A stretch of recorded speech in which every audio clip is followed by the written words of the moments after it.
it's the frontliners we make sense of post-election and the big issues that the country has to contend with. Council Katana, how much are you putting up with as the national interplatform in the wake of the arrests, the lost election, the diminishing numbers of MPs, and a lot of other issues? Have you even sat down to take stock of what happened? Of course, when you are dealing with an entrenched authoritarian system, one of the key things you need is resilience. Because all the injustices visited upon you are intended to break your spirit, to distract you, and to ensure that you're not able to progress. So while we face all this tyranny, our responsibility and duty is not to allow to be derailed. As to whether we have been able to take stock, it's a process. We believe from where we stand that the process, of course, it is only an indecent person that would be bragging about the 71 or 90% without bearing in mind the process.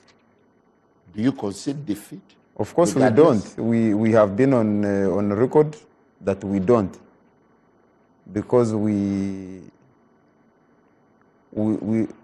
have raised objection as to the processes that led to the declaration. In fact, even when we have done comparisons from a number of places, the results that were declared by the chairperson of the Electoral Commission and his commissioners do not tally with what was obtained at a number of polling stations across the country. But that is besides the point. The point is that what was your candidate's tally, for starters? I know you were the tally set. The one that the Electoral Commission announced? No. Contrary to what the Electoral Commission... No, I don't want to preempt. That is an announcement that will be made by the right person, not me.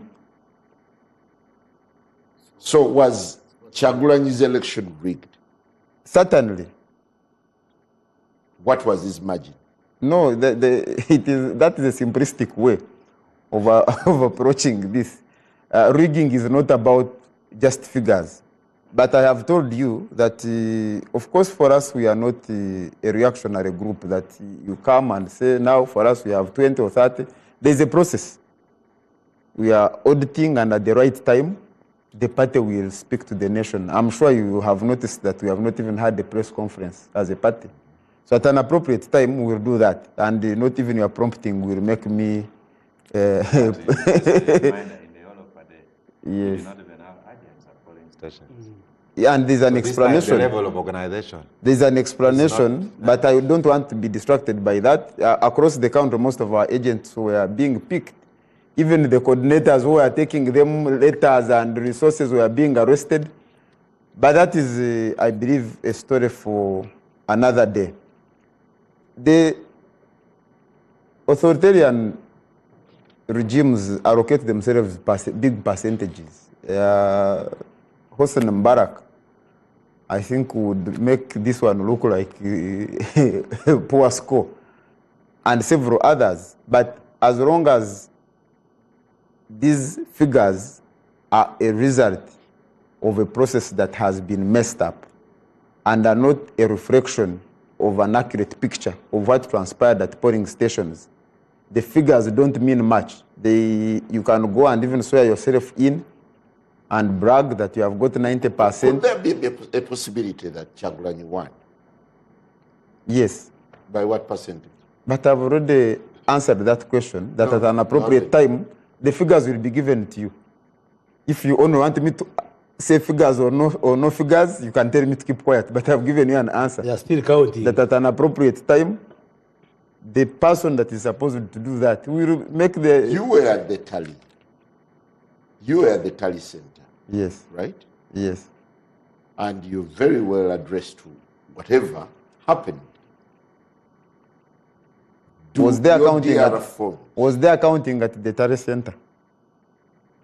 did you have a parallel? Was there counting at the Tally Center? Did you have a parallel Tally Center? So if you are not versed with what transpires at the Tally Center, then I can share with you the information. That at the Tally Center, what the Electoral Commission through Vyabakama was doing is announced. But because, first of all, there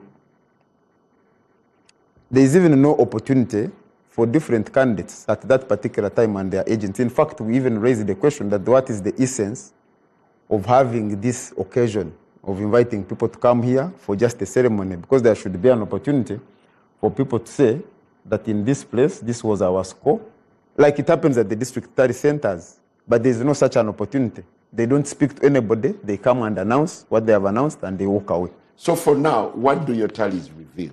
We will inform the country. What is taking you forever? It's been a week. You are not aware that at the beginning of this discussion, Simon, you have mentioned that our leader is on the run.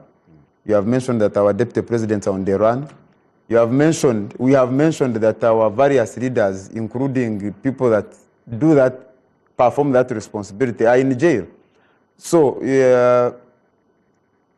when we are able to make the announcement, we'll be able to do so. So does this suggest that the party currently is in a stalemate? The leadership is in disarray? Maybe that is... the leadership is... people are on the run. Others are in jail. Others every day live under fear that they are going to be picked because they receive tip-offs from different people that you're the next person to be arrested. But I can tell you that the party is not in a disarray. Saying it is only the Banyankoles inside NUP who are not picked. Well, but... No, I think that's below the belt. No, there's someone was tweeting. Yeah, but... no. The deputy president for Western region is missing. She's hiding. They were picked. There's a video of a drone and soldiers picking her. The coordinator for Ankore is in detention. So while many times I don't want to respond to certain things, but... Yeah, I think that goes down as tribal. No, but I'm sure he said it in jest. In jest. No, he's quoting what he wrote. Whoever wrote it in okay, does this spell tough times for the National Unity Platform as used as seven stats? Not for National Unity Platform, but tough times for Uganda. The other day, the Honorable Dongoto is not from NUP, but I saw him complaining about injustices at the Tally center of his district. I have seen, when I was coming here earlier, I watched a video of people in Ntungamo complaining about fraud in their elections that led to the returning of the LC5 chairman. There are complaints from across the country. So for anybody to try to look at the crisis occasioned by voter fraud, by election fraud in the country as a NUP matter, I think that person is missing the point. It is a matter that should concern all the people of Uganda, regardless of which political party they subscribe to. Even in addition to that, the violence that characterized the process, especially on polling day and the days leading to the polling day and the aftermath, the Chief of Defense Forces has come out and said 22 people have been killed. But we know from various sources that the people who have been killed in this process are more than 22 in Kayunga, in Butambara, in various parts of the country. So for anybody to come here and think that these are matters of NUP, I think it is a very, I don't want to use a very rude word, but I think it is a simplistic way of appreciating the situation. I think what is important is that as a nation, we need to come to a point where we have a discussion that can we have elections that will not lead to death of people? Can we have elections whose results will reflect the will of the people? Can we have, because elections should not be... to his suggestion for national dialogue? Well, that is his proposal. Has NUP gotten to that level where it's time to talk? No, we have not had that discussion as a party. But what I agree with him is that the politics of our country needs to be restructured. It needs to be restructured that even people who whether people are in government at that particular time, because even the crisis here will not be in government forever, that even people who are outside the government, they are able to engage in this process, knowing that this is a constitutional process that we're engaging in, and by doing so, we are not committing a crime. We can choose to support a person of our choice. If he wins, well and good. If he doesn't, we shall rally behind the one who has won, but provided the process has been fair, has been just, and it's not just a matter of ticking the box that we have had elections, and then we forget about the people who have died, we forget about the money which has been wasted, we forget about the people who have been detained for committing no crime. I don't think all that has characterized our elections adds much in making Uganda a better country. Thank you. Honorable Chris Bariomusi, what has become typical of the election are murders, brutality of the state, money and everything. Could this be one election where maybe the government ought to sit back and do some soul searching about the cohesion of the country, like Odongoto comes out to say, maybe it's time now to talk? Well, you are quick to blame the NRM, the government side, but I think it is important to audit all the political actors. When we went to Martpate, and with the emergence of Dr. Kiza Besigye forming initially reform agenda, then FDC, we saw a creation of a radicalized wing of politics. Radicalism, extremism, belligerence, defiance, a disloyal opposition with a message of hatred, an anti-Museveni agenda, and that Museveni must go, rather than focusing on ideological principles that define what the political parties want to articulate. Because if you ask, what has FDC been standing for? What does NUP stand for? It is, summary is, Museveni must go. Not, we want to reform healthcare, education, governance, wealth creation. No. It is that belligerent extremist. Is it what now informs government's high-handed? Just hold on. So I think there may be weaknesses, yes, on our side, which we must internally also reform. But I think the radical wing of our politics must also tone it down. And that's why Ugandans, majority, have rejected that approach. That is why even parties like FDC have collapsed, because when they are moderate forces, the same Jews say, no, we must be radicalized, and they chase Mujisha Muntu because he's moderate. They remain with FDC.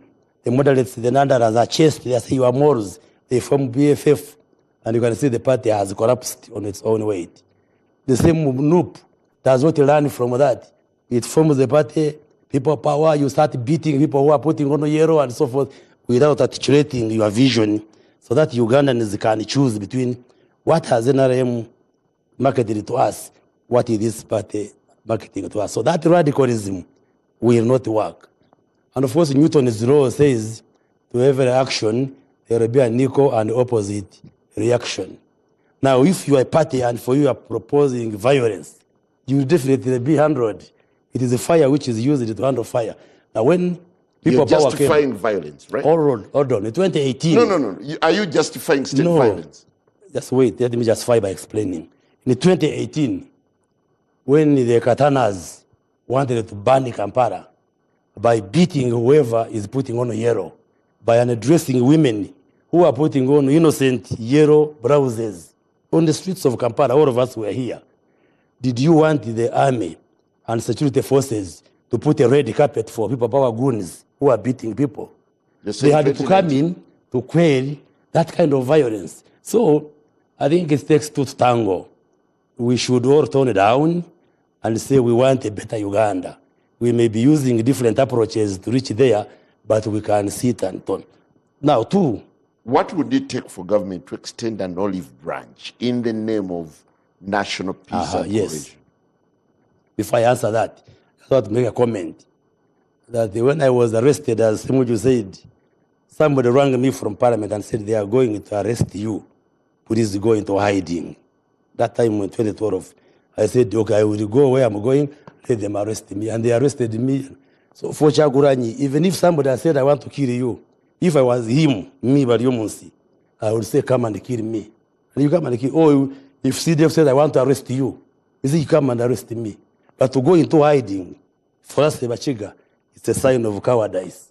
You cannot tell your voters, we demand our vote, then you go and hide. And you want my children to go on the street to confront security when you have hidden your own children. Where are Chaguranyi's children? Why are they not rallying our children to go and demand the vote? You hide them, you go in the bush. No, you hide your children. You hide your children. You hide your children, then you say our children should go and demand the vote. That is cowardice, and I don't think it gives him a score. Now, NRM is the most tolerant organization we can have, or we have had. President Yoweri Museveni, some of us who work with him, he has a very large, magnanimous heart. He is a person who doesn't believe in pursuing and killing those who do not agree with him. Actually, his approach, he extends a hand until when he persuades you to work with him. Now, you look at the history. Every time we come out of elections, the time I think it was 2011 or 2006, when he emerged the winner and said, all the presidential candidates who participated, let's meet over a cup of tea and discuss. Others went, is Dr. Message who refused. Said, how can you invite me for a cup of tea? I mean, if a candidate has said, let's sit, what is the issue? We are all leaders, we want to lead the country. In a disputed election. Yes, but if you're talking of reconciliation, everybody must tone down. Of course, there are tensions and anxieties after elections. But if you mean well for a country, even if you have been my opponent, when I meet my opponent in the Kanunga elections, I can't slap him. We take Because a cup you of have no tea. capacity, otherwise. No. So, the president has been on record, for instance, going to IPOD. IPOD is a forum which brings together political parties that are represented in the parliament. It is these radicalized wings of opposition that have refused to come there when the president is there. The president has never refused. Even the proposal by Honorable Dongoto, I have no problem with it, and I think and believe President Museveni can forgive Message if there are efforts. And you have challenged me to tell the president in the cabinet. I may not raise the cabinet, but I will speak to him over the issue. But you see, it will take also... So it takes pleading for No, first of all... So it is Museveni now to release Message. No.